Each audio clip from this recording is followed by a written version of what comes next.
ದಿವಂಗತ ಆಲಂಗೂರು ಸೀನಣ್ಣವರ 14ನೇ ಪುಣ್ಯತಿಥಿಯ ನೆನಪಿಗೋಸ್ಕರ ಅವರ ಸುಪುತ್ರಿಯಾದಂತ ಭವಾನಿ ಮೇಡಮ್ ಅವರು ಮತ್ತೆ ಅಖಿಲ ಕರ್ನಾಟಕ ಸೇವಾ ಟ್ರಸ್ಟ್ ಮತ್ತೆ ಕರ್ನಾಟಕ ರಕ್ಷಣಾ ವೇದಿಕೆ ವತಿಯಿಂದ ಕ್ರಿಕೆಟ್ ಟೂರ್ನಮೆಂಟ್ ಅನ್ನ ಹಮ್ಮಿಕೊಂಡಿದ್ದಾರೆ. ಇದರ ಎಲ್ಲ ಉಸ್ತುವಾರಿಗಳನ್ನ ನಮ್ಮ ಬಾಲಕೃಷ್ಣರವರು, ಪ್ರಕಾಶ್ ರವರು, ಹರೀಶ್ ರವರು ಎಲ್ಲ ಒಪ್ಕೊಂಡು ಈ ಕಾರ್ಯಕ್ರಮಕ್ಕೆ ನಮ್ಮ ಸಹೋದರರು, ಮುಳಬಾಗಿಲ ಶಾಸಕರು, ಮಾಜಿ ಸಚಿವರು ಆದಂತ ನಾಗೇಶ್ ಅಣ್ಣವ್ರು ಇರ್ಬೋದು, ಆಲಂಗೂರು ಶಿವಣ್ಣವ್ರು ಇರ್ಬೋದು, ರಘುಪತಿ ರೆಡ್ಡಿ ಅಣ್ಣವ್ರು ಇರ್ಬೋದು, ಶ್ರೀಗಳ್ಳಿ ಸುಂದರ್, ಲಕ್ಷ್ಮೀನಾರಾಯಣ ಅವರು, ರಾಜಗೋಪಾಲ್ ರವರು, ಸುರೇಶ್ ನಾಗನಹಳ್ಳಿ ಅವರು ಇರ್ಬೋದು, ಪ್ರಕಾಶ್ ರೆಡ್ಡಿ ಅವರು ಇರ್ಬೋದು, ನಮ್ಮ ಮೈಕ್ ಶಂಕರ್, ಚಿಂತಮಣಿ ಶರಣು, ಎಲ್ಲರನ್ನು ವೇದಿಕೆ ಮೇಲೆ ಸುಮಾರು ಜನ ಇದ್ದೀರಿ. ಇವರೆಲ್ಲರನ್ನು ಭಾಗವಹಿಸಿ ಇವತ್ತು ನಮ್ಮ ಸುರೇಶ್ ನಮ್ಮ ಬಿಜೆಪಿ ಅದಕ್ಕೆ ನಂಗ್ಲಿ ಟೀಮ್ ಅಣ್ಣ ನಮ್ದು ಫೈನಲ್ ಬರ್ತೈತೆ ಅಂತ ಹೇಳ್ದ. ನಾನು ಹೇಳ್ದೆ ಬರ್ತೀರಪ್ಪ, ನಾನು ನಿಮ್ ಟೀಮಲ್ಲಿ ಆಡ್ತೀನಿ ಅಂತ ಹೇಳ್ದೆ. ಬರೋಷ್ಟೊಳಗಡೆ 4ನೇ ಪ್ಲೇಸ್ಗೆ ಹೋಗ್ಬಿಟ್ಟಿತ್ತು. ನಾನು ಏನ್ ಮಾಡ್ಲಿ? ಆದ್ರೂ ಹುಡುಗರು ತುಂಬಾ ತಾಯ್ಲೂರವ್ರು ತುಂಬಾ ಚೆನ್ನಾಗಿ ಆಡಿದ್ದಾರೆ.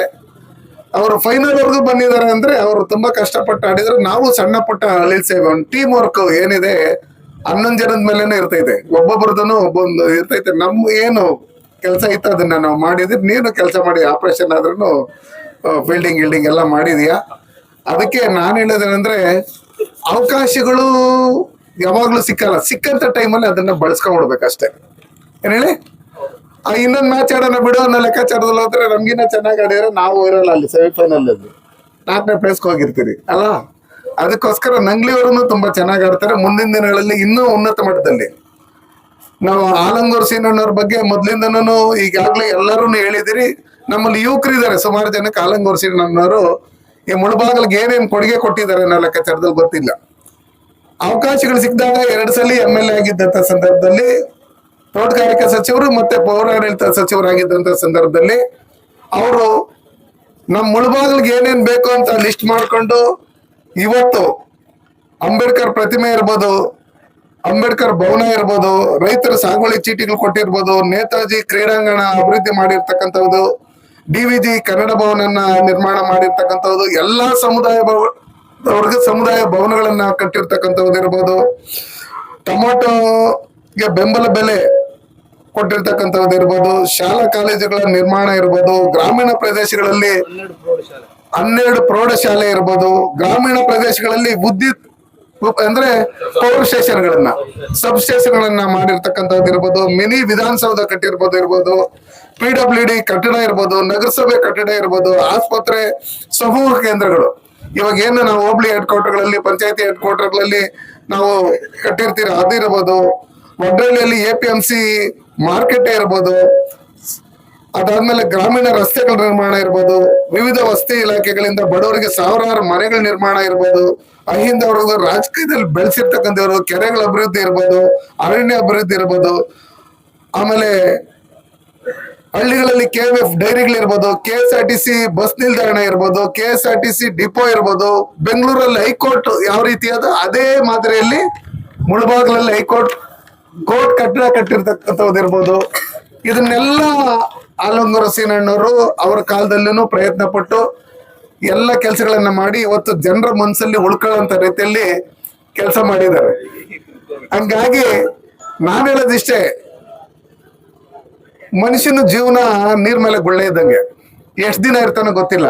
ಈಗ ಇರ್ತೀರಿ, ಇನ್ ಸ್ವಲ್ಪ ಹೊತ್ತಿರೋದು ಇದಿಲ್ಲ. ಆಡ್ತಾ ಸುಮಾರು ಜನ ಸತ್ತೋಗ್ತಾರೆ, ನೋಡ್ತಾ ಸುಮಾರು ಜನ ಸತ್ತೋಗ್ತಾರೆ, ನಗ್ನಗ್ತಾ ಸುಮಾರು ಜನ ಸತ್ತೋಗ್ತಾರೆ. ಇವೆಲ್ಲ ನೋಡಿದಿರಿ. ನಾವಿಲ್ಲಾದ್ರೂ ಶಾಶ್ವತವಾಗಿ ಉಳ್ಕೊಳ್ಳೋಂತ ಕೆಲಸಗಳು ಕೋಲಾರ ಜಿಲ್ಲೆಯಲ್ಲಿ ಮುಳಬಾಗಿಲಲ್ಲಿ ಮಾಡಿದ್ರೆ ಅದು ಸಾವಿರಾರು ವರ್ಷಗಳಾದ್ರೂ ಇವತ್ತು ಇತಿಹಾಸದಲ್ಲಿ ನಾವು ಉಳ್ಕೊಂತೀರಿ.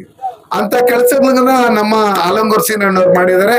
ಅವ್ರನ್ನ ಸದಾ ಯಾವಾಗ್ಲೂ ನೆನ್ಸ್ಕೊಂಡು ಅವ್ರದ್ದೇನಾದ್ರೂ ಒಂದೊಂದು ಕಾರ್ಯಕ್ರಮಗಳು ಮಾಡ್ಬೇಕಂದ್ರೆ ನಮ್ಮ ಡಾಕ್ಟರ್ಗೆ ತುಂಬಾನೇ, ಯಾಕಂದ್ರೆ ಅವ್ರ ತಂದೆಯವರು ಮಾಡಿರ್ತಕ್ಕಂಥ ಕೆಲಸಗಳನ್ನ ಹಿರಿಯರ ಜೊತೆ ಸೇರ್ಕೊಂಡು ಮಾಡ್ಬೇಕು. ಈಗ ನಾಗೇಶ್ ಅಣ್ಣವ್ರು ಹೇಳ್ತಾ ಇದ್ರು, ಆ ಪ್ರತಿಮೆಯನ್ನ ಲಿಕ್ಕಿ ಮುಚ್ಚಿಕ್ಕಿದಾಗ ನನ್ಕು ಒಂಥರ ಬೇಜಾರಾಗತ್ತೆ. ಏನಪ್ಪಾ ಇದು ಹಿಂಗ್ ಮುಚ್ಚಿಕ್ಕವ್ರೆ, ಇಷ್ಟೆಲ್ಲ ಕೊಡುಗೆಗಳು ಕೊಟ್ಟಿರ್ತಕ್ಕಂಥವ್ರು ಯಾರ್ಯಾರ ಕೆಲ್ಸಕ್ಕೆ ಬರೆದಿದ್ದವ್ರದ್ದೆಲ್ಲ ಪ್ರತಿಮೆಗಳು ಎಲ್ಲಂದ್ರೆ ಅಲ್ಲಿ ಇಟ್ಬಿಟ್ಟಿರ್ತಾರೆ. ಅದು ಪರ್ಮಿಷನ್ ಇಲ್ಲ, ಇನ್ನೊಂದಿಲ್ಲ, ಮತ್ತೊಂದಿಲ್ಲ. ಈ ಮುಳ್ಬಾಗಿಲು ಇಷ್ಟೆಲ್ಲ ಕಷ್ಟ ಬಿದ್ದಿರೋರ್ಗೆ ಈ ತರ ಸತಾಯಿಸಿ ಕಾಯಿಸಿ ಇದೆಲ್ಲ ಮಾಡೋದು ಇದೆಯಲ್ಲ ಅದೊಂಥರ ಅವಮಾನ ಮಾಡ್ದಂಗ ಅವ್ರಿಗೆ. ಅದಕ್ಕೋಸ್ಕರ ಅದಕ್ಕೆ ಒತ್ತು ಕೊಟ್ಟು ನಾಗೇಶ್ ಅಣ್ಣವ್ರು ಅದನ್ನ ಪರ್ಚೇಸ್ ಮಾಡಿ ನಮ್ಮ ವಕೀಲಗಿರ ಸಂಘಕ್ಕೆ ಕೊಟ್ಟು ಮತ್ತೆ ಅಲ್ಲಿ ಪ್ರತಿಮೆನ ಅನಾವರಣ ಮಾಡಿದ್ರಲ್ಲ, ಅದು ನಿಜಕ್ಕೂ ಅವರು ನಿಮ್ಗೆ ಇನ್ನೂ ಒಳ್ಳೇದ್ ಮಾಡ್ಲಿ. ಬರೋಂಥ ದಿನಗಳಲ್ಲಿ ಮತ್ತೆ MLA ಆದ್ರಿ. ಅಲ್ಲಿ ಮಹದೇವಪುರಕ್ಕಿಂತ ನಿಮ್ಗೆ ಮುಳ್ಬಾಗಲೆಲ್ಲ ಜಾಸ್ತಿ ಜನ ಇರೋದು, ಬೆಂಬಲಿಗರು ಇನ್ನೊಂದು ಮತ್ತೊಂದೆಲ್ಲ. ಅಲ್ಲಿಕ್ಕಿಂತ ಜಾಸ್ತಿ ಇಲ್ಲೇ ನೀವು ಹೆಚ್ಚಿಗೆ ಲೀಡರ್ಗಳ ಜೊತೆ ಸೇರ್ಕೊಂಡು ಕೆಲಸನೂ ಮಾಡಿರೋದು.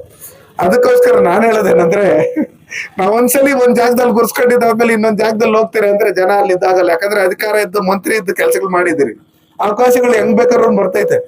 ಅದಕ್ಕೋಸ್ಕರ ಇಲ್ಲಿ ಎಲ್ಲಾ ಪಕ್ಷದವ್ರು ಸೇರ್ಕೊಂಡು ಆಲಂಗೂರ್ ಅಣ್ಣವ್ರ ಶಿಷ್ಯರೇ, ಆಲಂಗೂರ್ ಸೀನಣ್ಣವರು ಅಭಿಮಾನಿಗಳೇ. ನಾನು ಅವರು ಪೌರಾಡಳಿತ ಸಚಿವರಾಗಿದ್ದಾಗ ರವೀಂದ್ರ ಕಲಾಕ್ಷೇತ್ರದಲ್ಲಿ ಒಂದು ಕೆಂಪೇಗೌಡರದ್ದು ಒಂದು ಕಾರ್ಯಕ್ರಮ ನಡೆದಾಗ ನನ್ನನ್ನು ಆಯ್ಕೆ ಮಾಡ್ಕೊಂಡಿದ್ರು. ಕೆಂಪೇಗೌಡ ಪ್ರಶಸ್ತಿ ಕೊಟ್ಟಿರ್ತಕ್ಕಂಥದ್ದು ನಮ್ಮ ಆಲಂಗೂರು ಸೀನಣ್ಣವ್ರೆ. ನಾನು ರಾಜಗೋಪಾಲ್ ಅವ್ರು ಬಂದಾಗ ನಮ್ಮ ಮನೆಯಲ್ಲಿ ಫೋಟೋ ಇತ್ತು, ಅವ್ರು ನನ್ಗೆ ಕೆಂಪೇಗೌಡ ಪ್ರಶಸ್ತಿ ಕೊಟ್ಟಿದ್ದು. ಅದು ಸುಮಾರು ಒಂದು 20 ವರ್ಷ ಆಗಿರ್ಬೋದು. ಅವಾಗ ನಾನು ನೋಡಪ್ಪ ಆಲಂಗೂರು ಸೀನಣ್ಣವ್ರು ನಮ್ಗೆ ಟೂರ್ನಮೆಂಟ್ ಬ್ಯಾನರ್ ಅಲ್ಲೂ ಹಾಕಿದ್ರಿ. ಅದಕ್ಕೋಸ್ಕರ ಇಲ್ಲಿ ಇರ್ತಕ್ಕಂಥ ಯುವಕರು ಸುಮಾರು ಜನ ಇದ್ದೀರಿ, ಇವತ್ತು ಆಡ್ತೀರಿ, ಅದಾದ್ಮೇಲೆ ಮನೆಗೆ ಹೋಗ್ತೀರಿ, ಎಲ್ಲ ಆಗ್ತೀರಿ. ನಿಮ್ಮಲ್ಲೂ ಯೋಚನೆ ಮಾಡ್ಬೇಕು, ನಾನು ಡಿಸ್ಟಿಕ್ ಲೆವೆಲ್ ಅಲ್ಲಿ ಆಡ್ಬೇಕು, ಸ್ಟೇಟ್ ಲೆವೆಲ್ ಅಲ್ಲಿ ಆಡ್ಬೇಕು. ಸ್ಟೇಟ್ ಲೆವೆಲ್ ಆಡ್ಬೇಕಾದ್ರೆ ಏನ್ ಮಾಡ್ಬೇಕು ಅನ್ನೋ ಲೆಕ್ಕಾಚಾರ ಆಡ್ಬಿಟ್ಟು ಸುಮ್ಮನೆ ಹೋಗೋದಲ್ಲ. ಈ ಕ್ರೀಡಾಪಟುಗಳು ಯಾರಿದ್ದಾರೆ, ಇವ್ರು ಯಾರು ಚೆನ್ನಾಗಿ ಆಡ್ತಾರೆ ಅವ್ರಿಗೆ ಪ್ರೋತ್ಸಾಹ ಕೊಟ್ಟು ಅವ್ರನ್ನ ಮುಂದೆ ತಗೊಂಡು ಹೋಗುವಂತ ಕೆಲಸಗಳನ್ನ ನಾವು ರಾಜಕಾರಣಿಗಳನ್ನು ಮಾಡ್ಬೇಕು. ಚುನಾವಣೆ ಬಂದಾಗ ರಾಜಕಾರಣ ಮಾಡೋಣ. ಪ್ರತಿಯೊಂದು ಯುವಕರು ಕ್ರೀಡೆನ ಅವರು ಯಾವ್ದಾದ್ರು ಒಂದು ಕ್ರೀಡೆನ ಅವರು ಇದ್ರಲ್ಲಿ ಇಟ್ಕೊಬೇಕು. ನಾನು ಹೋದ ತಕ್ಷಣ ಏನ್ ಇವ್ರು ಆಡ್ಬಿಡ್ತಾರ 50 ವರ್ಷ ಇವ್ರ ಅಂತ ಏನೋ ತಗ್ಗದಲ್ಲೇ ಅದೊಂದು ಫಸ್ಟ್ ಇಂದ ಹೇಳಿದೀನಿ ನಾನು. ಅರ್ಥ ಆಯ್ತಾರೆ. ಪ್ರತಿಯೊಂದ್ರಲ್ಲೂ ಮಕ್ಕಳಿಗೆ ಒಂದು ಕ್ರೀಡೆ ಅನ್ನೋದು ಅವ್ರ ಮೈಂಡಲ್ಲಿ ಫಿಕ್ಸ್ ಆಗ್ಬಿಟ್ರೆ ದುಶ್ಚಟಗಳಿಗೆ ಬಲಿ ಆಗಲ್ಲ ಅವರು. ಏನ್ ಹೇಳಿ, ಬೇರೆ ಬೇರೆ ಕಡೆ ಮನ್ಸೋಗಲ್ಲ. ಒಂದು ವಾಲಿಬಾಲ್, ಒಂದು ಫುಟ್ಬಾಲ್, ಒಂದು ಕ್ರಿಕೆಟ್, ಒಂದು ಕಬಡ್ಡಿ, ಇನ್ನೊಂದು ಬ್ಯಾಡ್ಮಿಂಟನ್, ಈ ಆಟಗಳು ಆಡ್ಕೊಂಡಿದ್ರೆ ಬೇರೆ ಕಡೆ ಹೋಗಲ್ಲ. ಅದಿಲ್ಲ ಅನ್ನೋ ಲೆಕ್ಕಾಚಾರದಲ್ಲಿ ಬಂದಾಗ ಬೇರೆ ಕಡೆ ಹೋಗ್ತದೆ. ಅಲ್ಲಿ ಯಾರೋ ಗಾಂಜಾ ಕೊಡ್ತಾನೆ, ಅಲ್ಲಿ ಯಾರೋ ಸಿಗರೇಟ್ ಕೊಡ್ತಾನೆ, ಅಲ್ಲಿ ಯಾರೋ ಕೋಳಿ ಕೊಯ್ತಾನೆ, ಅಲ್ಲಿ ಯಾರೋ ಕೋರ್ ಕೊಯ್ತಾನೆ, ಅವ್ರನ್ನ ಸಾರಾಯಿ ಕೊಡ್ತಾನೆ. ಇವೆಲ್ಲ ಕೊಟ್ಟು ಅದಕ್ಕೆ ದಾಸರಾಗೋತಾರೆ ಆಮೇಲೆ. ಅದಕ್ಕೋಸ್ಕರ ನಮ್ಮ ದೇಶದಲ್ಲಿ ಯುವಕರೇ 3.25% ಇರ್ತಕ್ಕಂಥದ್ದು. ಚೈನಾಗ ಹೋಲಿಸಿದಾಗ ಚೈನಲ್ಲಿ 3.25% ಮುದುಕರವ್ರೆ, ನಮ್ಮ ಇಂಡಿಯಲ್ಲಿ 3.25% ಯುವಕರಿದ್ದಾರೆ. ಅದಕ್ಕೋಸ್ಕರ ಯುವಕರು ದುಶ್ಚಟಗಳಿಗೆ ಬಲಿ ಆಗದೆ ಕ್ರೀಡೆಯಲ್ಲಿ ನಮ್ಮ ಪ್ರತಿಭೆಗಳನ್ನ ಪ್ರದರ್ಶನ ಮಾಡಬೇಕು. ಈ ದೇಶದಲ್ಲಿ ನಡೆಯುವಂತ ಕ್ರೀಡೆಗಳಲ್ಲಿ ಒಲಿಂಪಿಕ್ ಇರ್ಬೋದು, ಬೇರೆ ಬೇರೆ ನ್ಯಾಷನಲ್ ಅಂತಾರಾಷ್ಟ್ರೀಯ ಮಟ್ಟದಲ್ಲಿ ನಡೆಯುವಂತ ಕ್ರೀಡಾ ಇದರಲ್ಲಿ ನಮ್ಮ ಕೋಲಾರ ಜಿಲ್ಲೆಯಲ್ಲೂ ಅದರಲ್ಲೂ ನಮ್ಮ ಮುಳಬಾಗಲಲ್ಲೂ ಒಳ್ಳೆ ಪ್ರಶಸ್ತಿಯನ್ನ ಪಡ್ಕೊಬೇಕು. ಆ ನಿಟ್ಟಿನಲ್ಲಿ ಇವತ್ತು ಪ್ಯಾರಾ ಒಲಿಂಪಿಕ್ ಕೈ ಕಾಲು ಇಲ್ದಿದ್ದವರೆಲ್ಲ ನಮ್ಮ ಕೋಲಾರ ಜಿಲ್ಲೆಯವರು ಸುಮಾರು ಜನ ಹೋಗಿ ಗೋಲ್ಡ್ ಮೆಡಲ್ಗಳನ್ನ ತಗೊಂಡಿರೋದು ನೋಡಿದೆ. ನಮ್ಮ ಕೈ ಕಾಲೆಲ್ಲ ಚೆನ್ನಾಗೈತೆ.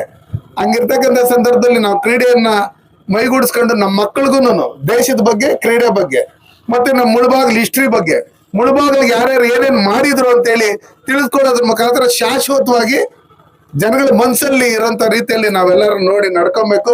ಮುಂದಿನ ದಿನಗಳಲ್ಲಿ 15ನೇ ವರ್ಷದಲ್ಲಿ ನಾನು ಒಂದು ಒಳ್ಳೆ ಕೊಡುಗೆ ಕೊಡ್ತೀನಿ. ಅದು ಸೀಕ್ರೆಟ್ ಸರ್ಪ್ರೈಸ್ ಅಂತ ಹೇಳಿ ನಾಗೇಶ್ ಅಣ್ಣವ್ರು ಹೇಳವ್ರೆ. ನಾವು ನಿಮ್ ಜೊತೆಲಿ ಇರ್ತೀರಿ. ಏನು ಯಾವುದೇ ಕಾರಣಕ್ಕೂ ಆಲಂಗೂರ್ ಸೀರಣ್ಣವ್ರು ಅಂದ್ರೆ ಡಾಕ್ಟರ್ ಹೇಳಿದ್ರೆ, ಶಿವಣ್ಣವ್ರು ಹೇಳಿದ್ರೆ, ರಾಜಗೋಪಾಲ್ ಅಣ್ಣವ್ರು ಹೇಳಿದ್ರೆ, ನಮ್ಮ ಮುಖಂಡರುಗಳೆಲ್ಲರೂ ಹೇಳಿದ್ರೆ ನಾವು ಸದಾ ನಿಮ್ ಜೊತೆಲಿ ಇರ್ತೀರಿ.